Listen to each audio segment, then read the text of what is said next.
Good evening, everyone, and welcome to the stakeholders meeting.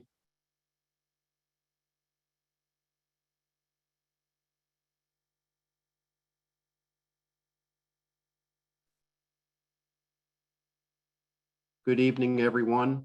Welcome to the City of Bowie sponsored stakeholders meeting. I'm Joe Meinert, the City Planning Director, and we are reviewing tonight a proposal for development of vacant lots in the Ternberry subdivision. The application is specific design plan SDP 8945-08. The lots involve 4 townhouse lots and 7 single-family detached lots at different locations along Ternberry Drive and Pengrove Court. The applicant is AR Builders. I'm the planning director for the City of Bowie, and I'd like to just go over a couple of the ground rules for participating in this meeting. Number one, everyone is in the listen-only mode for this stakeholders meeting. During the meeting, if you'd like to ask a question, please use the Q&A function. We do not respond to raised hands. So basically, if you type your questions in, I will read the questions and we'll try to get answers. The purpose of the stakeholders meeting is really to prepare you to participate in the city's upcoming hearings. We have a hearing scheduled next Tuesday with the Bowie Advisory Planning Board at 7 p.m. at City Hall. And then City Council will have a public hearing on June 5th at 8 p.m. at City Hall. This meeting is being recorded. We will have a copy of it placed on the city's YouTube channel for viewing. Again, the invitees to this meeting are the only ones who can participate, those who have registered. And basically, we will allow the topics to be addressed tonight. And when we run out of topics, then we will end the meeting at that point. So this is an opportunity to learn about the proposed project, to ask questions, to get answers. And at this point, I will turn over the presentation to the representative of the developer, who is Mr. Edward Gibbs. Ed? Yes, good evening, Joe. Thank you very much for the information that you provided and for the introduction. We certainly appreciate that. I am an attorney with offices in Largo. The name of my law firm is Gibbs and Haller. And with me this evening is Justin Kornblatt, who is an associate attorney in our firm. And of course, my client, Albert Ratowski, and he really is the owner and president of AR Builders Incorporated. He is the contract purchaser of the lots in question that we're going to be talking about this evening. And also with us is Mr. Pete Mellitz, and he is the civil engineer, Century Engineering. He prepared the revision to the specific design plan. And he is with us tonight this evening. All of us are available to answer questions after our initial presentation.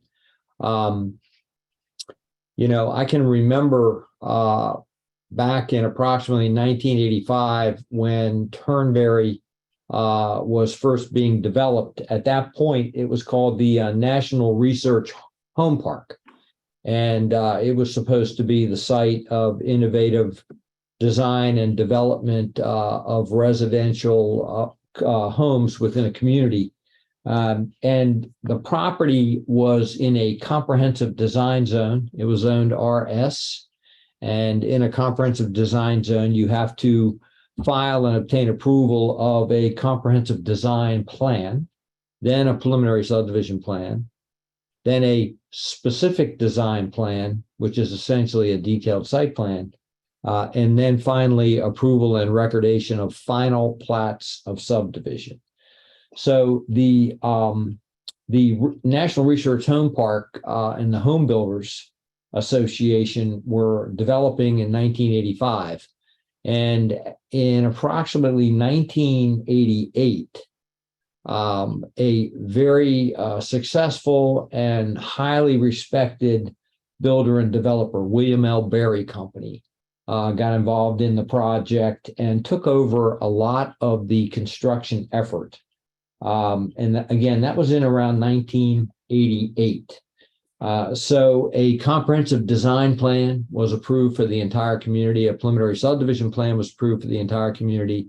A specific design plan was approved, and then final record plats of subdivision were approved as well. The ultimate development scenario was 167 total units, 41 single-family detached, and 126 single-family attached townhome units. There were trails and sitting areas in the area and an 8.3 acre park dedication total, which occurred. So most of the project was built out over the course of time. There were these 11 lots infill, which were remaining and which were not developed. And I'd ask Justin if he could put up the aerial map for us to just look at.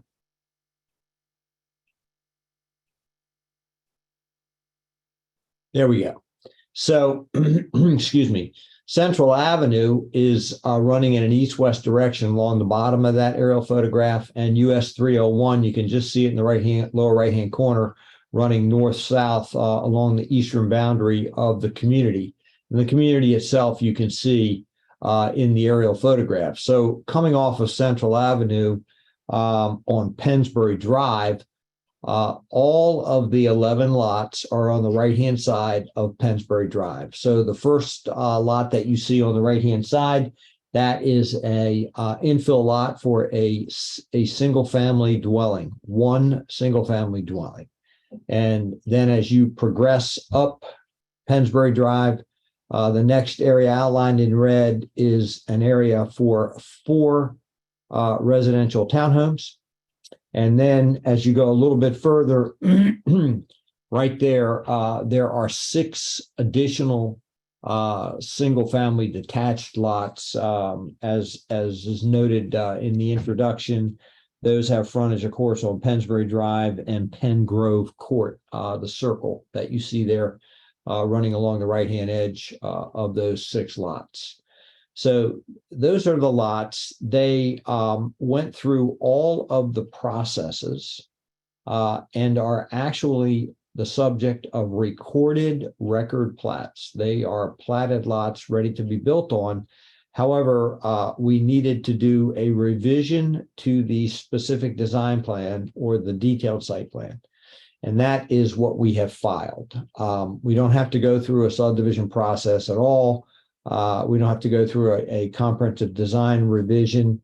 I have, during the analysis period for my client, I did research. I shared that research with staff at the Park and Planning Commission, and everyone came to the conclusion that the entitlement that was required, and the only entitlement required, was a specific design plan revision to basically show siting of the homes, and architecture and landscaping.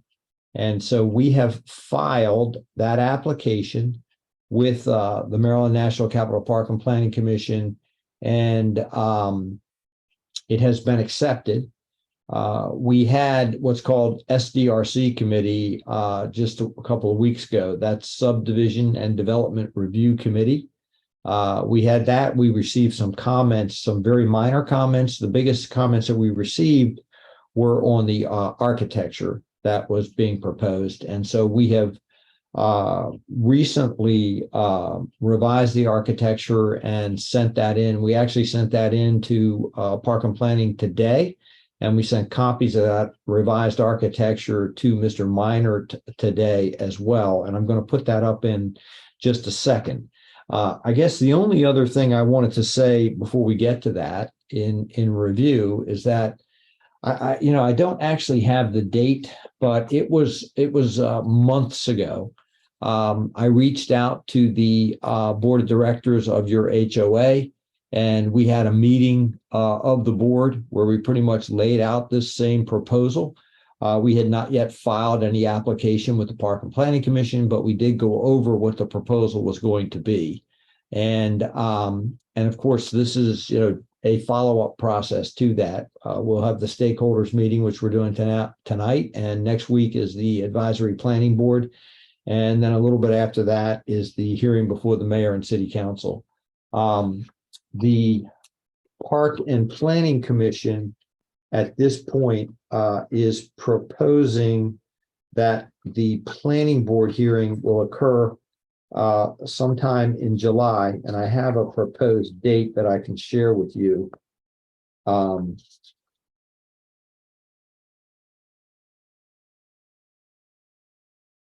The tentative planning board date is June 22nd, course of this year. Staff report is proposed to be released on June 8th, and a tentative planning board resolution release date is July 13th. So that's pretty much the schedule that we have before us at the moment. So when we filed initially, my client, Mr. Rotowski, he provided architecture for the 6 single-family detached homes and the 4 townhomes, and there were requests to change the architecture to add more articulation and to change the color palette so as to better emulate color styles that were existing in the community today. So, we have filed a revised set of architecture today, and we're going to put that up in just a second. And I'll simply say that I think we're a lot closer at this point. There may be some changes yet that will be requested that we can provide. But I think that you'll find that the architecture is substantially more compatible to what's out there today than what it was when it was originally filed. And I did field some questions from members of your community. We sent out an informational mailing letter before we filed, and then we sent out an acceptance letter before the case was accepted. And of course, those letters had my name and telephone number on them. And I did receive some questions, primarily revolving around the architecture or the color palette that had been shown on the initial set of drawings that was submitted. And that color palette really was never meant to be like the be all and end all in the final version. It was just a proposal that my client made. And so we have been happy to make changes and to add more articulation and interest to the architecture itself. So with that being said, I'd like to have Mr. Kornblatt bring up the revised architecture for the units that we just filed today. If you could start with the single family, we have essentially two single family models. One is the magnolia and one is the spruce, and this is the magnolia. As you can see, my client, in response to requests by staff and also from calls that we received from you, has gone to a much more beige type, earth tone type palette of color. With double garage, brick around the garage and at the first level of the house, and then adding more gables to the front of the building. So that would be the front of the house. Could you go to the next slide? That's the rear of the magnolia that you see, and then we have a picture of a side. So that is the revised color palette and architectural treatment for the magnolia model. The second model is the spruce. And if you could bring that up, Justin, here we go. There is more of a red brick, but then again, more earth tone colors on the siding. A lot of architectural interest in the gable that's been added, and up in the top of the gable inside where we have vertical siding with ribs that come out to provide greater interest. Then a series of windows across the top, the second floor with shutters. There's the rear of the spruce. And we have a side elevation as well for that one. There we go. And there may, I indicated to the staff, there may be some requests or concerns about providing more articulation on the side of the building, and we can certainly accommodate that, whether it's with additional windows or trim treatments and so forth. And then I'd like to move on to the townhomes, if I could. So once again, trying to carry forth the the more beige color tone with the darker shingles, brick on part of the front, shutters, and a lot of steep roof pitches, interesting angles to the roof pitches to provide greater architectural interest. So that's the front of a typical townhome. Front, there's the rear, and a side elevation last. There we go. So that's the revised architecture that we have submitted, and I am really, there's not a whole lot more that I could add at this point. I just would say that I'm very happy to be here this evening, and certainly would be happy to respond to any questions. And if I can't answer them, I'll pass them along to my client or to Mr. Mellitz, our civil engineer. Thank you, Ed. Before I get into the questions, if there are any, I did want to ask if you might be able to give us a bit of explanation about the builder, AR Builders, and maybe some of their experience. I think it'd be helpful for everyone to know who they are. Sure. I'd like to introduce again Mr. Albert Ratowski and have him provide some information about himself to those who are with us this evening. Sure. Thanks, Ed. So I'm Rhett, or Albert, with AR Builders. We're a father-son building company. We're based in Anne Arundel County. My dad's been doing this since 1979. We're on the small, medium end of the builder spectrum. We've done quite a few developments in this size, and we're pretty easy to work with. Like Ed was saying, this is our beige color palette. We tried to update the architectures. I drove through the neighborhood and tried to match as best I could. And I think these buildings will be a great plus for the neighborhood. Yeah, maybe Rhett, a little bit more information about some of the projects you've done, perhaps. I guess it's in Anne Arundel is where you've done more work. Is that correct? Yes. Yeah. So right now we are based in Anne Arundel. We typically do 5 to 15 house subdivisions. I'm working on a 15 house subdivision now in Linthicum. We're over in Caroline County as well. Got a 4 house subdivision going there. Our specialty single family homes, a few townhomes here and there.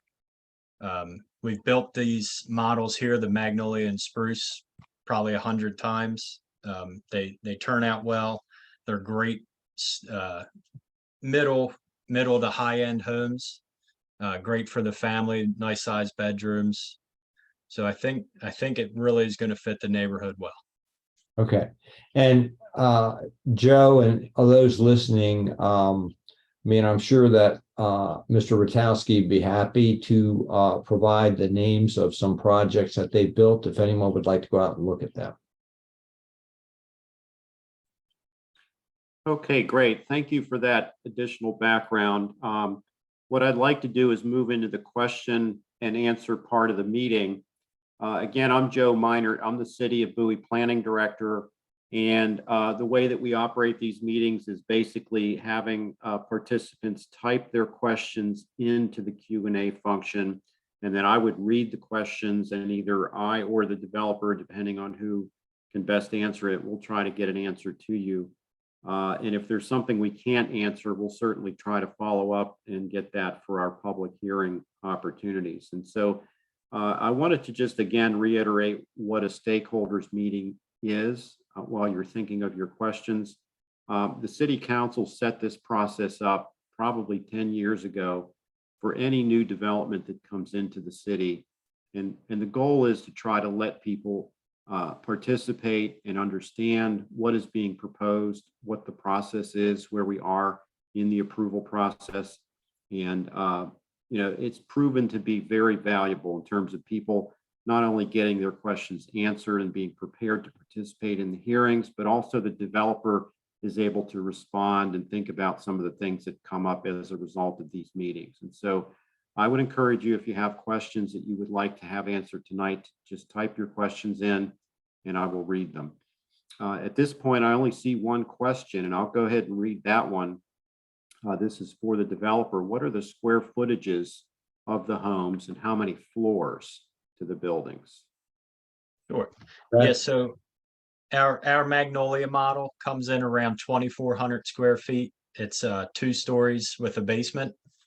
The Spruce model comes in close to 2,700 square feet, 2-story, also with a basement. Both of those models have a 2-car garage. And then the townhome is right in around 2,000 square feet. And that will be on a slab that will not have a basement. Okay, thank you for that, Rhett. The next question that's come in is, when do you anticipate building the building to start, and how long will the project take? Well, we have to get through the specific design plan revision. So, we're hopeful that will occur sometime this summer. And then we can move forward with the processing of our permitting. And, I got to tell you, getting permits through the process, particularly through DPI, takes quite a bit of time. And I don't know if I could hazard a guess. Pete, you may have some input on that as to how long you think it might take us to get the building permit issued. And then if Rhett, if you could give us an estimate of what you think the construction time would be. You're going to do all the homes at once, correct? So we'll probably do about 3 at a time. That's our typical, and as they sell. So Okay. a typical home though will take us around 4 months to build. So, if we do 2 to 3 at a time, it'll take about a year to finish completely. Okay. And As long, Ed, as long as the market's good. All right. Ed, I would say that Pete Mellis with Century Engineering. I would say that as we go through this piece of park and planning, we now have another month or 2 to get through, and then we have 4 to 6 months of final engineering to get through. That puts us into January. So we're looking at pulling building permits in the winter and then where construction could begin in the spring of next year, which would be essentially 9 months from now. And that's being a little conservative. Thank you. Okay, great. We do have a couple additional questions. This question is, why are the homes being built almost 30 years after the community has been established? What proactive considerations have been made for the current residents and sections affected by the construction in our immediate area? And then lastly, what is the historical communication channels that have been documented regarding this project? Well, all I can tell you is that for reasons that I am not aware of personally, these 11 lots were not developed. I don't know whether it was a marketing issue, whether it was interest rates or whatever, but the 11 lots were platted. They were always part of the development plan for this community, and they are buildable lots, that were always envisioned to be constructed upon. As a matter of fact, one resident, actually 2 residents of Ternberry who called me longtime residents of the community said, well, we had been told that somewhere down the line, these lots would be built on, and I guess that time has come. So it just happens sometimes that there are infill lots in communities, and the right builder comes along at the right time, who has a company that is able to build at a smaller scale, and take infill lots and complete them out, and hopefully have what everyone would view as an add-on, something beneficial and compatible to the community. Again, in terms of historic communication channels, like I said, long before we filed the case, I reached out personally to the HOA, to your HOA, and we had a virtual meeting with your board of directors. We explained everything that we were proposing that we were going to do, and here we are. In terms of special considerations, I don't know. Maybe a little more information about that would be helpful. I mean, we're going to obviously have perimeter controls established for all of the development sites. There will be silt fence that will be installed so that no runoff will occur onto sidewalks or to any adjoining lots.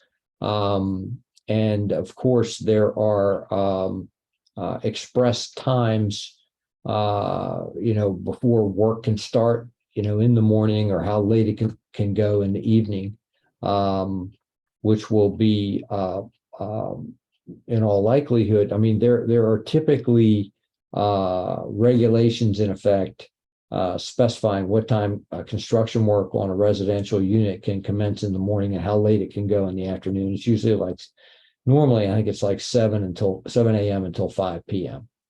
But those are things that could be discussed in greater depth as we move through the process.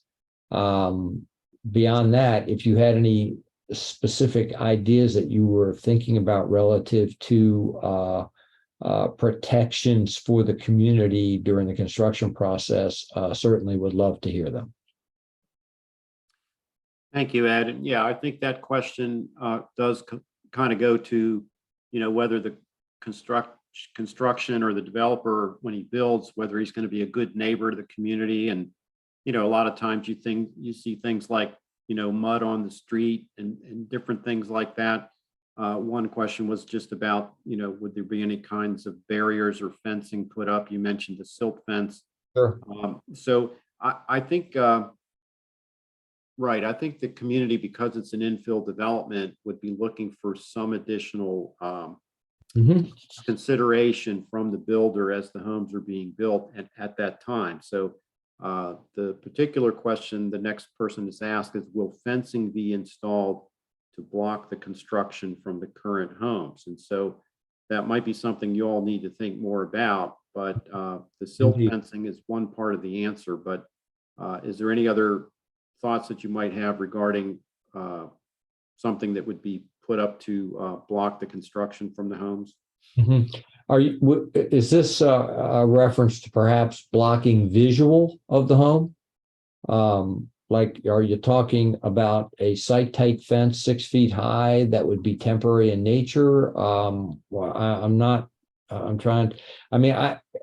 don't mean to sound like I don't have an answer. I had envisioned that we would certainly be dealing with hours of operation when construction could occur, because that certainly is something that current residents have every right to expect. Protection from any runoff is another thing. I think it's a fair question. I don't know that I have the final answer on that tonight. Maybe that's something that I could talk with my client about, and we could be better prepared to address perhaps at advisory planning board next week on the 25th.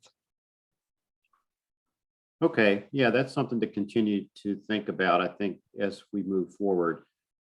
Next question is goes to the question of price. What are the houses expected to be marketed at? Yeah, That's that's a right question. yes. So we are expecting mid to upper sixes on the single families and somewhere in the low to mid fives for the towns. Okay, very good. Next question, similar to that, ballpark. I think you've answered that one, Brett. The next question is regarding the noise ordinances, aesthetics of the area, rodent control, trash.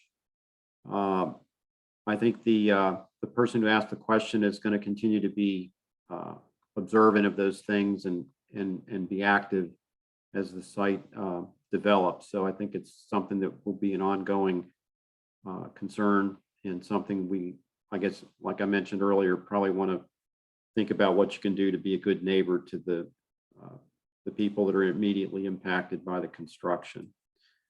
The next question is, there's a few families in the community there with young children. What types of safety measures are available to prevent unintended accidents? You know, you typically see on construction sites, you see contractor trucks and cement trucks driving up the street. So I think if you all could speak to how you manage this type of site. Rhett, you mentioned you do a lot of similar types of projects that are infill. So maybe you have some experience from other projects where you've had to deal with these types of questions.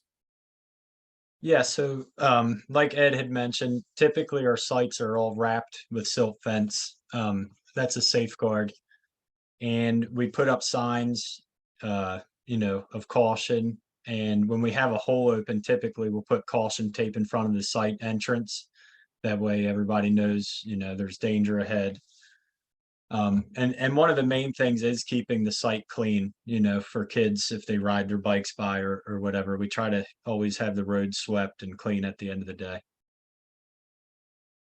I think also, Joe, and this is something I think we can address, and these are great questions and very, very fair questions. And I think one of the things that we might be able to address is how we handle deliveries. When we know materials are going to be delivered, that's when you're going to see larger trucks. And typically, for construction workers, they're coming to the job site in just passenger vehicles or a pickup truck, perhaps a little van. It's the larger deliveries as well that are going to have to be staged in such a way that they're coming at a time when it's safe for them to deliver materials. And I think that AR Builders is going to have to, through its employees, create a situation where they allocate an employee to make sure that large trucks coming in are directed safely into the site and don't create a problem in the neighborhood. Yeah, absolutely. I agree with Ed. And we will have a site foreman out there for big deliveries. Usually your two big ones are your concrete deliveries and your framing lumber deliveries. And we always have a site foreman in bright colored shirts that guides people around and makes sure nobody's walking around the site at the time. That's good information to know. And I wanted people to be aware, we do keep a development inventory document that we do in my office, and we typically keep contact information on projects. And so maybe as the project moves into that phase, we can have the name of that person or phone number so that if an immediate issue comes up, and I know city has, we have some construction inspectors that are also involved in monitoring both the sediment control and driveway entrance construction, that type of thing, stormwater management. So the city inspectors will be out there on the site as well. But as we get more into that construction phase, it'd be helpful to have that information from you. The next question is, will the homeowners still have driving access to all of Ternberry Drive? And will the fire hydrant and the trees be removed since the townhouse entry will be on Ternberry Drive? I can go ahead and answer that one. The access, the road will be open at all times. The only time there may be a small slowdown will be for the deliveries that was just spoken of, the larger deliveries. Outside of that, access up and down Pennsbury will be open 100%. Fire hydrants, there are no fire hydrants proposed for any relocation. They'll all remain as they exist today with no interruption. The street trees, the majority of the trees are remaining as they exist today. We did work some of the driveways around saving some of the street trees. Outside of that, the street trees are the ones that are in where a new driveway ramp is. It is anticipated that those trees will either be relocated, if not, they'll be replanted. So the same number of trees that exist today at the end of the project, there will still be the same number of street trees at the end when the homes are all construction is completed.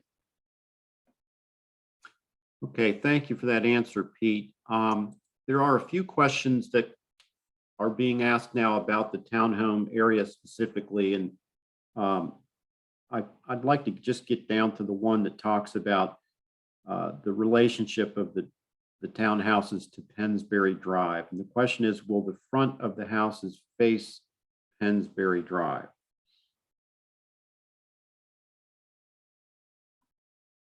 That's you, Pete. And the townhouse driveways as well, will they be accessed from Ternberry Drive? Could you just talk a little bit about that? Yes, the townhouses will directly have direct access to Ternberry. So there'll be four driveways. There'll be 4 driveways directly with direct access straight out perpendicular from the house or perpendicular to Ternberry Drive. Okay. It's very typical, a typical layout that exists within the subdivision to date. Okay. Couple more questions about the townhomes. And I actually was thinking about this when Brett was talking about the builder's experience. He mentioned some single family developments, but I was wondering if there was a good track record of the company building townhomes, if we have any other projects that we can look at that they've done. But the residents asked this question: have home comparables for the townhomes specifically been identified for the existing townhomes?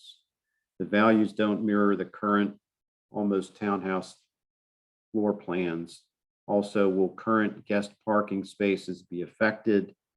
What are the plans for parking accessible when the townhomes will be taking the current spaces? So I'm not sure there's an impact on current parking, but maybe Pete, you could answer that.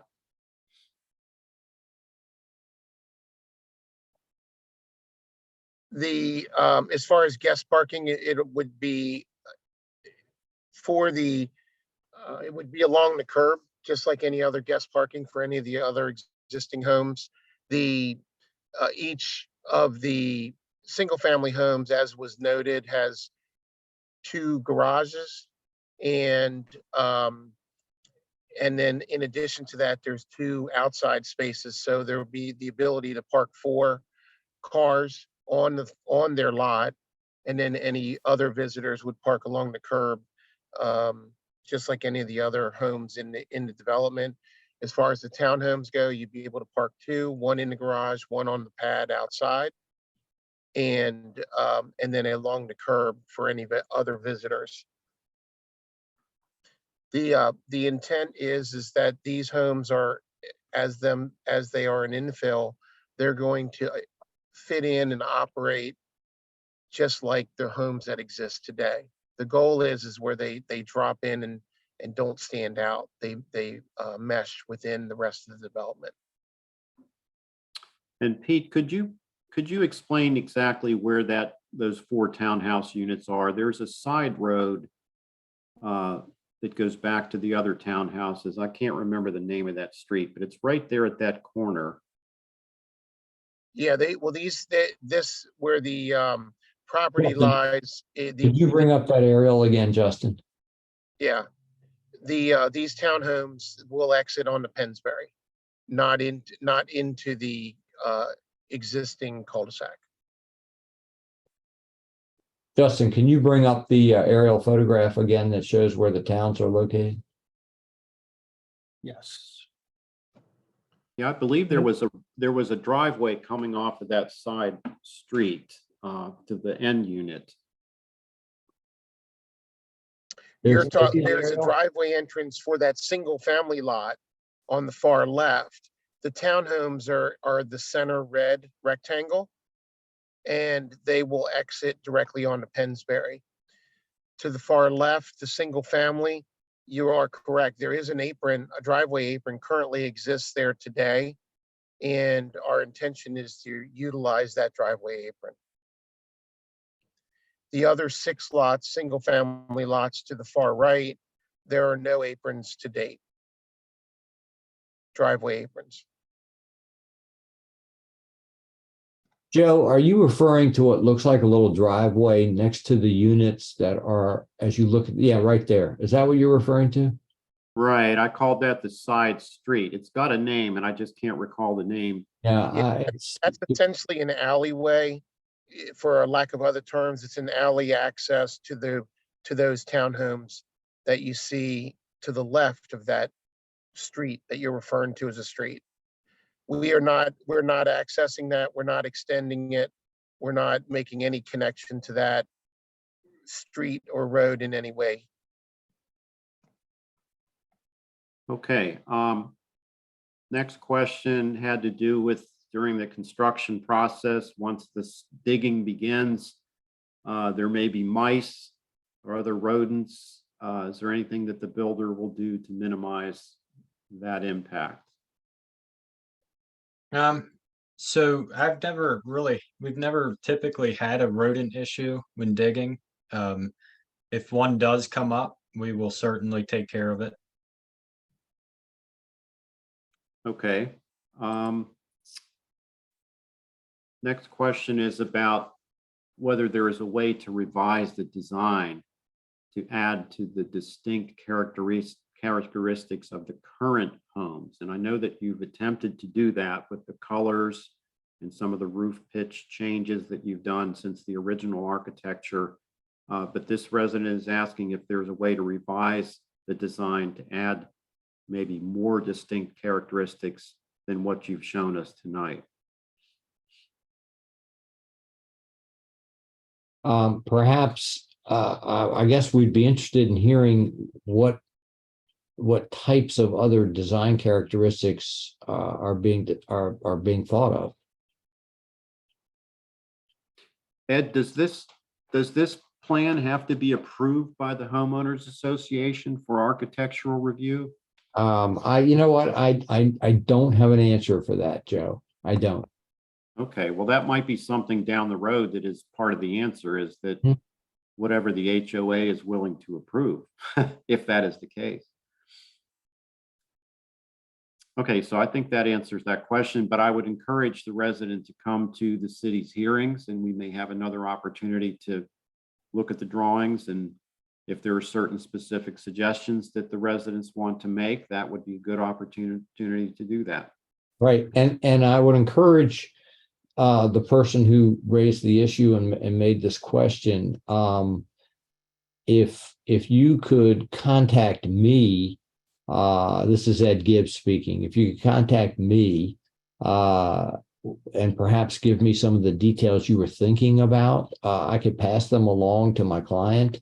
And I don't, if you've received any of the informational mailings from me, you have my contact information. If not, I'll just mention that my office telephone number is 301-306-0033. And I'll be happy to take your comments and I'll be happy to respond to them or get my client to contact you directly. Thank you, Ed. The next question, we may have answered it before, but it's about that single-family home that was to the western end of Ternberry. And the question was, will the entry to the house in the cul-de-sac face Ternberry Drive, or will it face the cul-de-sac like the existing homes?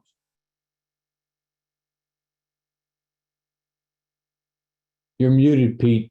If you want to go ahead and pull up the, that aerial again.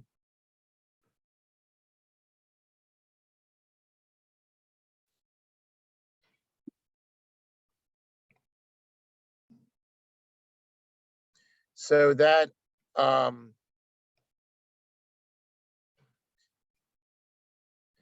that particular home on the corner, which is on the far left, that particular home is, there's an existing entrance, driveway apron right there, and that house essentially fronts the cul-de-sac.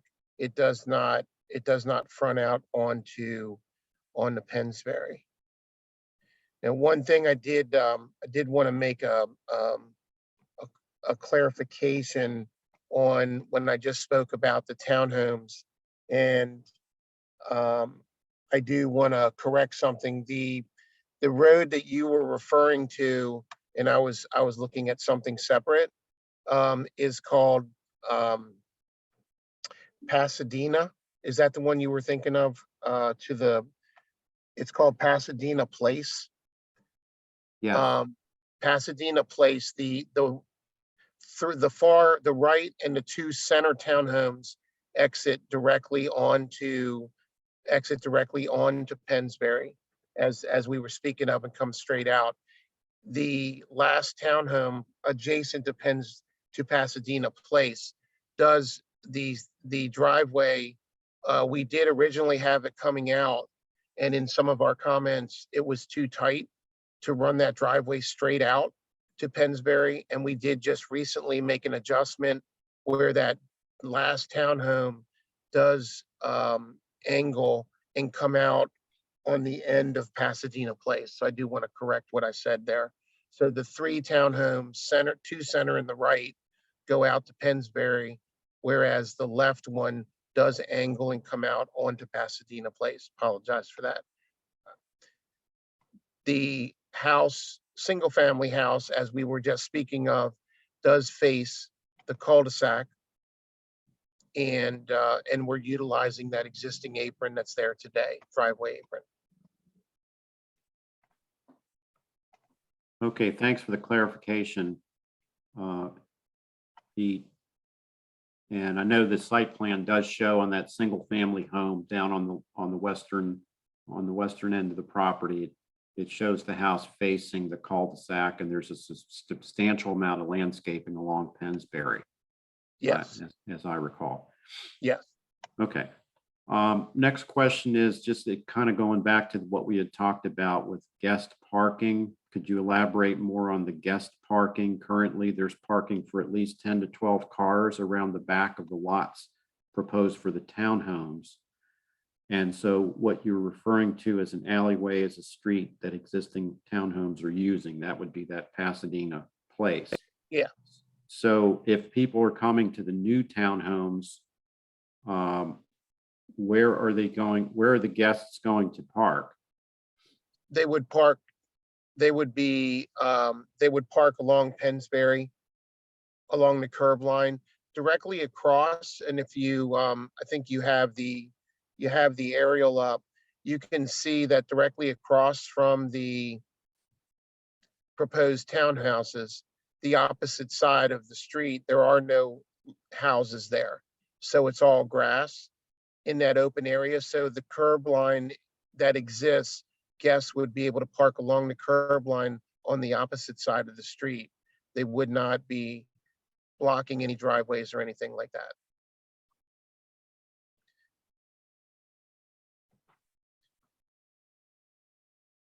Okay. One of the questions is about who's responsible for mowing the grass of these 11 units prior to building completion.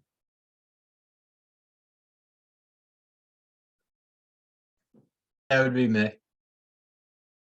And I actually, the HOA did reach out to me the other day let me know. We're still in the process of all this, so we will be sending somebody out there ASAP to get everything cut. Okay, next question is for the 3 single-family homes, what is the setback from Ternberry Drive? In other words, those houses that are going to front on Ternberry, the single-family detached, how far back are they going to be set back from Ternberry? Those three are, those 3 single families currently have a setback of 20 feet. Is that from the property line or from the roadway? That's from the property line. And then there's an additional 12 feet from the property line to the curb line. Okay, one of the other questions about the townhouses was, will the townhouses be 3 levels? And the person says, it's my understanding the single family homes will not have basements. Could we get answers to those couple questions? Sure. Yeah, the townhomes will be 2 levels and the single families will have basements. Okay, very good.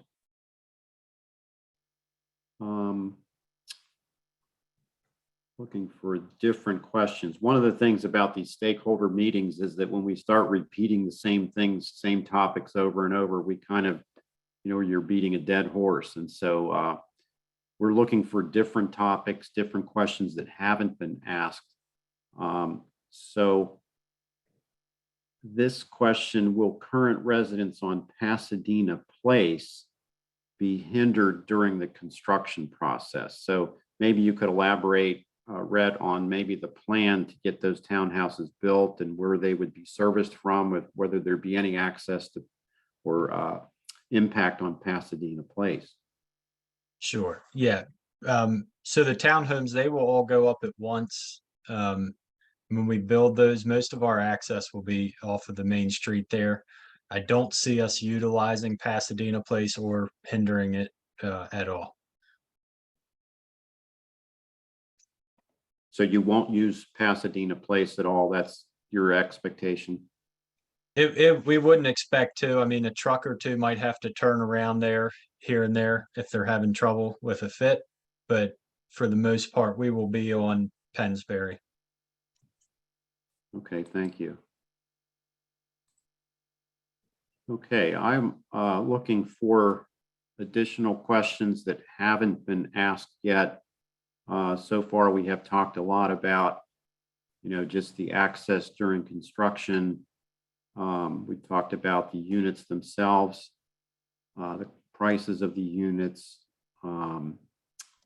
If anyone out there who's on the call, if you have additional questions, I would encourage you to type those in now, and otherwise we will wrap up the meeting. I will say at the moment, again, reiterate the city council meeting and the Bowie Advisory Planning Board meeting. We have next Tuesday, the Bowie Advisory Planning Board meeting is on the Tuesday at City Hall, 7 p.m. in the council chambers. And that's a public hearing, so you can come out and speak and hopefully get your questions directed to the advisory board, and we'll get answers. And also the city council meeting will be on June 5th. Same thing, you can ask the city council questions. You can point out whatever your position is on the development. And let's move on and see if there are any additional questions. Here's one. Will the builder be responsible for repairs to the infrastructure of the neighborhood once construction is complete, such as fixing the streets from damage due to heavy equipment and trucks? That work is bonded. So the short answer is yes. Any damage that occurs during construction, the permittee, in this case, the builder, will be responsible for restoration, and during construction, bonds will be posted with the city of Bowie to ensure there are monies available in the event for some reason the builder defaulted. So there are protections. And that's all through the city's Public Works Department. So we will have inspectors out there every day. And like Pete mentioned, there will be a guarantee that if anything is damaged, it would be repaired, and the city would oversee those repairs. I think that answers the question that was asked. Exactly. One additional question came in. What is the size of the lot for the one single family home on Ternberry? There's actually 4 single family homes, but I think they're referring to the one over there on the western end. What is the size of that lot? That particular lot is, this is the lot with the existing driveway apron. That's correct. Mhm. Yeah, and that particular lot, I'm just pulling that up on the plan right now. That particular lot is 0.3 acres. So 0.3, I can give you the square feet of that, which is 12,850 square feet. Okay, thank you, Pete.